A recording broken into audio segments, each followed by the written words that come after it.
I am Shane E. Reyes and I will going to discuss the definition of progressivism.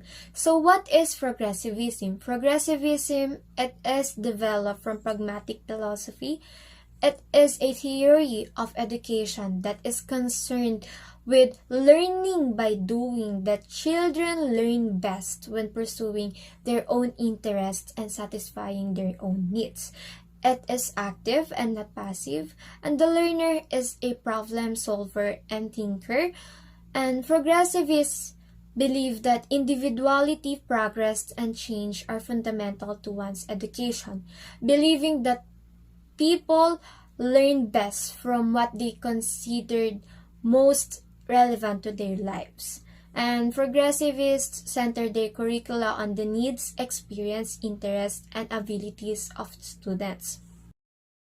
John Dewey, an influential American philosopher, psychologist, educational theorist, and social reformer.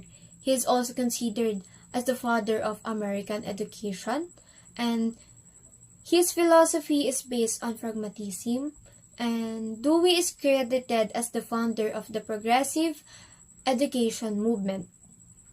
He believed that people learn best from social interaction in the real world. He believed that the book learning was no substitute from actually doing things. Unlike the earlier models of teaching, the progressive education asserted that students must be invested in what they were learning. And Dewey argued that curriculum should be relevant to the student's life.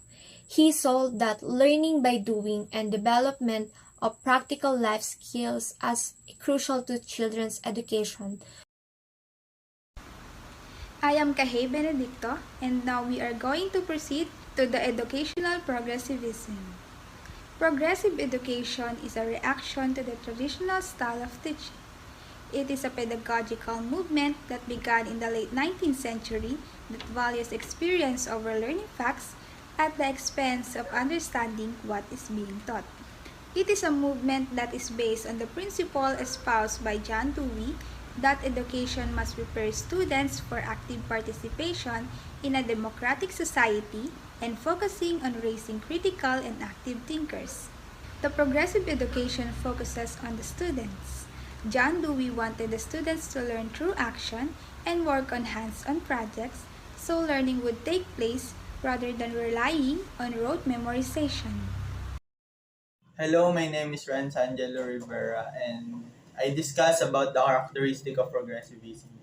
Number one, emphasis on learning by doing hands-on project, expeditionary learning, experiential learning. Next is integrated curriculum focus on thematic units. Integration focuses on making connection for students, allowing them to engage in relevant, meaningful activities that can be connected to real life. Next is strong emphasis on problem solving and critical thinking. Next is group work and development of social skills. The point of group work is that being social significantly enhance learning. Not only do you have to hear others' perspectives, you also have to compare, contrast, and integrated school their perspective into your own thinking. Next is understanding and action as the goal of learning as the opposed to rote knowledge. Next is collaborative and cooperative learning projects. Collaborative and learning is a method of teaching and learning in which students team together to explore a significant question. Progressivist teachers try making school interesting and useful by planning lessons that provoke curiosity. In a progressivist school, students are actively learning. The students interact with one another and develop social qualities such as cooperation and tolerance for different points of view. Role of the teacher. Number one is act as a facilitator for student learning. Next, involve student in curriculum development. Next is stimulate direct learning process. And last one is to provide a carefully designed environment and curriculum right for learning to prepare children to be members of a democratic society.